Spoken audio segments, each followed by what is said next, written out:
বন্ধুরা, আরও একটি ভিডিওতে তোমাদেরকে স্বাগতম জানাই। তো আজকের ভিডিওতে আলোচনা করব যে বাংলাদেশের মানুষ কি ট্রিটমেন্টের জন্য, চিকিৎসার জন্য ভারতের ওপরে নির্ভরশীল। অর্থাৎ বাংলাদেশের মানুষ যদি ভারতে না যায় তাহলে কি ভারত যদি মেডিকেল ভিসা বন্ধ করে দিল, তাহলে কি বাংলাদেশের মানুষ বিনা ট্রিটমেন্টে মারা যাবে? অনেক ভারতীয়র কিন্তু সেরকমই ধারণা, বিশেষ করে আমি অনলাইনে বিভিন্ন কমেন্ট পড়ে যা দেখতে পাই। কিন্তু আজকে সেটা নিয়ে আলোচনা হবে। একটা জিনিস কি, ভারতে বাংলাদেশিরা ট্যুরিস্ট কি বলে অনেক অনেক মেডিকেল ট্যুরিস্ট যায়, মেডিকেল ট্যুরিজম পপুলার। এর কারণটা হচ্ছে, এক নাম্বার কারণ, অনেকেই যারা ভারতে ঘুরতে যেতে চায় তারা এই ট্যুরিস্ট ভিসা না নিয়ে মেডিকেল ভিসার নাম করে ভারতে ঘুরতে যেতে চায়। এর কারণটা হলো ভারতের যে আগে যেটা ছিল, যে ভারতের ওই যে ভিজিটর ভিসা করতে গেলে একটা টোকেন নিতে হতো বাংলাদেশিদের। ওই টোকেনটা নিতে অনেক ঝামেলা হতো, কিন্তু মেডিকেল ভিসায় এই টোকেনের কোনো ঝামেলা ছিল না। তো এই জন্য অনেকেই একটা ডাক্তারের অ্যাপয়েন্টমেন্ট নিয়ে ওটার উপর করে একটা মেডিকেল ইয়েতে চলে যেত, ভিসা নিয়ে চলে যেত। তবে মেইন উদ্দেশ্য তাদের থাকতো ঘোরা। ঠিক যেমনিভাবে বিভিন্ন পশ্চিমা দেশে ভারতীয় স্টুডেন্টরা স্টাডি পারমিট বা স্টুডেন্ট ভিসায় যায়, কিন্তু তাদের মেইন উদ্দেশ্য হচ্ছে কাজ করা এবং সেই দেশে পিআর পাওয়া, সেটেল হওয়া। ঠিক তেমনি অনেকটা সেরকমই। এই গেল এক নাম্বার কারণ। দুই নাম্বার কারণ হচ্ছে অনেকেই ভারতে যায় নন এসেনশিয়াল মেডিকেল ট্রিটমেন্টের জন্য। এটাও অনেকটা সেরকমই, যে দেখা গেল বাংলাদেশের ডাক্তার একটা কিছু দিয়েছে মনের শান্তির জন্য, একটা সেকেন্ড ওপিনিয়নের জন্য ভাবলো যে যাই একটু ইন্ডিয়া থেকে ঘুরেও আসি আর একটা ডাক্তারের থেকে সেকেন্ড ওপিনিয়ন নিয়েও আসি, মানুষকে বলতে পারবো ইন্ডিয়ার থেকে ডাক্তার দেখায় আসছি। তো এটা হচ্ছে একটা কারণ। অনেকে ভাবলো যে আচ্ছা ঠিক আছে, আমি তাহলে আমাদের হয়তো নুনু চুলকাচ্ছে, যা ইন্ডিয়াতে গিয়ে ইন্ডিয়ানদেরকে দিয়ে আমার নুনু ট্রিটমেন্টটা করায় আসি। ঠিক আছে, আমার এই যে পাছার মধ্যে একটা ফোড়া হয়েছে, যা ইন্ডিয়াতে গিয়ে ফোড়াটা ট্রিটমেন্ট করায় আনি, আবার ঘুরেও আসি। আর ইন্ডিয়ানরা টাকার জন্য তো ওটা করবে ডেফিনেটলি। তো এইটা হচ্ছে মেইন কারণ। এমন না যে ট্রিটমেন্ট না করলে মরে যাচ্ছে, একেবারে গিলেই বাঁচবে না, এরকম পেশেন্ট খুবই কম। আর তিন নম্বর কথা হচ্ছে যে বাংলাদেশে কি ট্রিটমেন্ট নেই? বাংলাদেশে সব কিছুরই ট্রিটমেন্ট আছে। তারা ওই সমস্ত নুনুর চুলকানি থেকে শুরু করে পাছার ভিতরে ফোড়া হওয়া পর্যন্ত সব ধরনের অসুখের ট্রিটমেন্টই বাংলাদেশে আছে। তবে এটা মানুষ মনের শান্তির জন্য বা যার একটু টাকা খরচ করার ইচ্ছা আছে, সে যায় মানুষকে শোনানোর জন্য এবং ঘোরার জন্য। এটাই হচ্ছে ইন্ডিয়াতে মেডিকেল ট্যুরিজমের পেছনের মূল রহস্য। কারণ বাংলাদেশে হয় না এমন ট্রিটমেন্ট খুবই কম। যত অসুখ আছে 97% অসুখের ট্রিটমেন্টই এখন বাংলাদেশে আছে এই মুহূর্তে। এখন এক্সট্রিমলি রেয়ার কোনো ডিজিজ যদি থাকে, সেক্ষেত্রে সেটা ডিফারেন্ট কথা। তবে হ্যাঁ, বাংলাদেশে প্রাইভেট বা পাবলিক যেখানেই হোক আছে। হ্যাঁ, কম থাকতে পারে। হয়তো দেখা যায় যে কোনো একটা ট্রিটমেন্ট এটা শুধুমাত্র ঢাকার 2-3টে প্রাইভেট ইয়েতে আছে, কি বলে, হসপিটালে আছে। এটা হতে পারে, এটা আছে, কিন্তু নেই যে এমনটা না। তো এখন কথায় আসি যে ভারত যদি মেডিকেল ভিসা বন্ধ করে দেয়, তাহলে কি বাংলাদেশিদের কোনো সমস্যা হবে? ওটার উত্তর হচ্ছে না, বাংলাদেশিদের কোনো সমস্যা হবে না, উল্টো ভারতেরই সমস্যা হবে।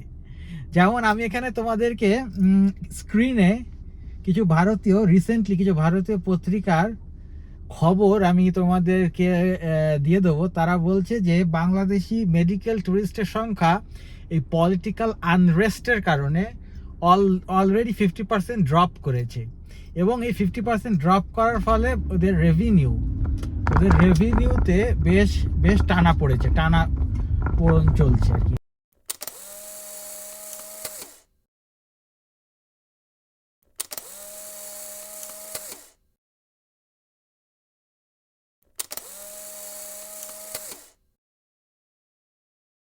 মানে বেশ ঘাটতি হয়েছে রেভিনিউতে, বিশেষ করে যেসব হসপিটাল যেমন অ্যাপোলো, ফর্টিস, তারপর আরও কী সব আছে, যারা heavily dependent on international clients, তাদের তাদের রেভিনিউতে এবং তাদের স্টক মার্কেটের যে প্রাইস সেটাও বেশ ড্রপ করেছে।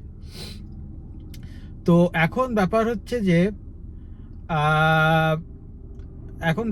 যে ইন্ডিয়ান ট্রিটমেন্ট কি বাংলাদেশের চেয়ে চিপ?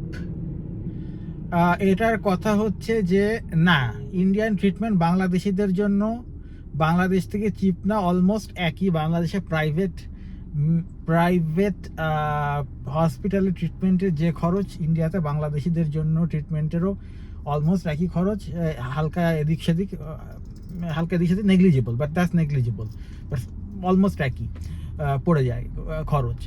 এবং কি বলে, ইন্ডিয়া কিন্তু চিপ না। ইন্ডিয়ানদের জন্য চিপ হতে পারে, যেমন ঠাকুরপুকুর কলকাতায় যারা আছে ওদের ঠাকুরপুকুর নামে একটা ক্যান্সার হসপিটাল বা ক্যান্সার ইনস্টিটিউট আছে, যে ইনস্টিটিউটটা ইন্ডিয়ানদের জন্য ফ্রি বা ইন্ডিয়ানদের জন্য হয়তো কম খরচ, কিন্তু বাংলাদেশিরা যদি যায় সেখানে চিকিৎসা করাতে, সেখানে কিন্তু বাংলাদেশিদের জন্য কিন্তু বেশি টাকা দিয়ে ট্রিটমেন্ট করাতে হবে। কারণ এটা হচ্ছে এভাবেই চলে অনেকটা বিদেশি ইউনিভার্সিটিগুলোতে। তোমরা যারা বাংলাদেশ ইন্ডিয়া থেকে আসো এবং যারা 3 থেকে 4 গুণ, কোনো ক্ষেত্রে তারও বেশি, 10 গুণ, কোনো ক্ষেত্রে 10 গুণ বেশি টিউশন ফি দাও, যেমন কানাডাতে,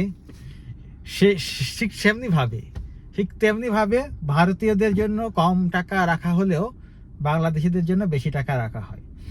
এখন কথা হচ্ছে যে ভারত যদি ভিসা বন্ধ করে দেয়, এটা ভারতেরই হোগা মারা খাবে। বাংলাদেশের এ নিয়ে কোনো চিন্তার কিছু নেই, কারণ বাংলাদেশিদের অল্টারনেটিভ আছে। অলরেডি মালয়েশিয়া বাংলাদেশিদের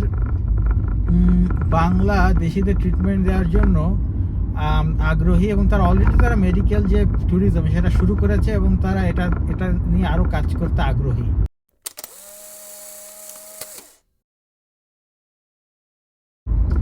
তো মালয়েশিয়াতে গেলেও খরচ ওরকমই পড়বে বাঙালিদের, হালকা 19-20 এদিক, হয়তো 5 লাখ টাকা বেশি লাগবে মালয়েশিয়াতে গেলে, দ্যাটস ইট। মালয়েশিয়াও খুব এক্সপেন্সিভ না, কিন্তু তার বদলে তারা আবার একটা বেটার সার্ভিস পাচ্ছে, কিন্তু that will be complemented by a better service. কারণ বেটার একটা পরিষ্কার সার্ভিস, ভালো সুন্দর থাকার অ্যাটমসফিয়ার তারা সেখানে পাবে। তো সেটা একটা ভালো দিক। কারণ বাংলাদেশিরা তো টাকা দিয়ে ট্রিটমেন্ট করে, ফ্রিতে ট্রিটমেন্ট করে না। আর টাকা দিলে তো ভাই, যেখানে একটা কথা মনে রাখবে সব সময় ভারতীয়রা, যখন কোনো কিছু ডিমান্ড থাকবে তখন সেটা সাপ্লাইও থাকবে। তুমি সাপ্লাই বন্ধ করতে পারো, তুমি একদিক থেকে সাপ্লাই বন্ধ করবে, অন্য দিক থেকে সাপ্লাই চলে আসবে। This is how world works. কেউ কারোর উপর ডিপেন্ডেন্ট নাই এই গ্লোবালাইজেশনের যুগে। ডিমান্ড থাকলে সাপ্লাই থাকবেই। তো পাশের দোকানদারের সাথে যদি কারো গন্ডগোল হয় বাড়ির পাশের, তখন তাকে দূরের দোকান থেকে জিনিস কিনতে হবে, খুবই বাধ্য হয়ে তখন দূরেই যেতে হবে, কিন্তু কিছু করার নেই, কিন্তু জিনিস মানুষ কিনবেই। তো যাই হোক বন্ধুরা, এটাই হচ্ছে আজকের আলোচনার সারমর্ম।